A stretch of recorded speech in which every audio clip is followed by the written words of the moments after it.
भगवत गीता अर्जुन विषाद योग अध्याय 1। अर्जुन का विषाद।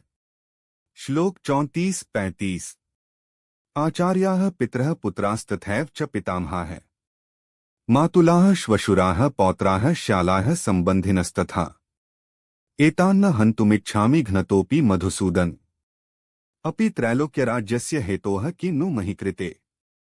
अनुवाद।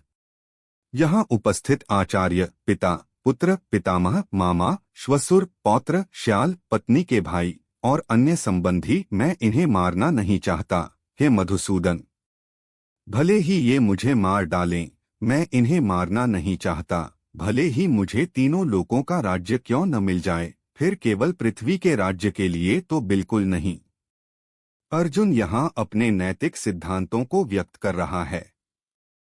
वह कहता है कि उसके लिए अपने प्रियजनों को मारना किसी भी प्रकार से उचित नहीं है, चाहे उसे कितना भी बड़ा पुरस्कार क्यों न मिले। यह श्लोक हमें यह सिखाता है कि नैतिकता और करुणा किसी भी बाहरी सफलता या पुरस्कार से अधिक महत्वपूर्ण हैं। श्लोक 36।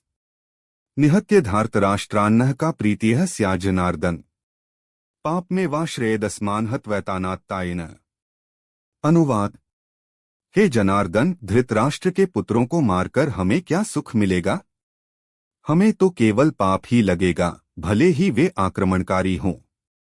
अर्जुन यहाँ पाप और पुण्य की अवधारणाओं पर विचार कर रहा है। वह समझता है कि अपने संबंधियों को मारकर वह केवल पाप अर्जित करेगा, चाहे वे कितने भी आक्रमणकारी क्यों न हों। यह हमें यह सिखाता है कि हमें अपने कर्मों के नैतिक परिणामों पर गहराई से विचार करना चाहिए और केवल प्रतिशोध की भावना से प्रेरित होकर कार्य नहीं करना चाहिए। श्लोक 37-38।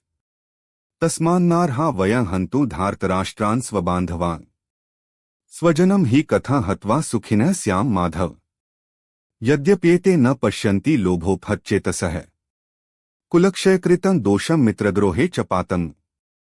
अनुवाद। इसलिए हमें धृतराष्ट्र के पुत्रों को अपने संबंधियों को मारना उचित नहीं है। हे माधव, स्वजनों को मारकर हम कैसे सुखी रह सकते हैं? यद्यपि ये लोभ से अंधे होकर कुल के नाश से उत्पन्न दोष को और मित्रों से द्रोह करने के पाप को नहीं देख पा रहे हैं। अर्जुन अपने कार्यों के नैतिक परिणामों पर विचार कर रहा है। वह समझता है कि लोभ और अंधता से प्रेरित होकर किए गए कार्य सही नहीं हो सकते। यह श्लोक हमें यह सिखाता है कि हमें अपने कर्मों के परिणामों पर विचार करना चाहिए और नैतिकता को प्राथमिकता देनी चाहिए, भले ही दूसरे लोग ऐसा नहीं करते हों। श्लोक 39-40। कथं न ज्ञेयं स्माभिः पापादस्मान् निवर्तितुम् कुलक्षयकृतं दोषं प्रपश्यद्भिर्जनार्दन कुलक्षये प्रणश्यन्ति कुलधर्माः सनातनाः धर्मे नष्टे कुलंकृत्स्नं धर्मोऽभिभवत्युत। अनुवाद। हे जनार्दन, हमें तो कुल के नाश से उत्पन्न दोष को समझते हुए पाप से दूर रहना चाहिए।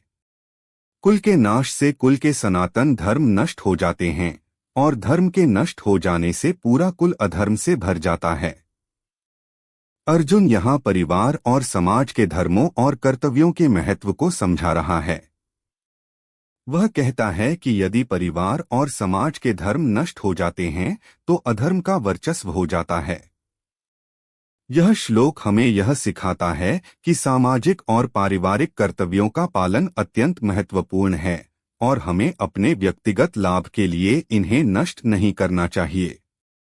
सारांश। इन श्लोकों में अर्जुन अपने प्रियजनों के प्रति गहरी करुणा और दया का प्रदर्शन करता है। वह समझता है कि युद्ध से उत्पन्न विनाश और पाप का कोई भी लाभ नहीं है, चाहे वह कितना भी बड़ा क्यों न हो। यह अध्याय हमें यह सिखाता है कि नैतिकता, करुणा और कर्तव्य किसी भी बाहरी सफलता या पुरस्कार से अधिक महत्वपूर्ण हैं। हमें अपने कर्मों के नैतिक परिणामों पर गहराई से विचार करना चाहिए और लोभ और प्रतिशोध की भावना से प्रेरित होकर कार्य नहीं करना चाहिए।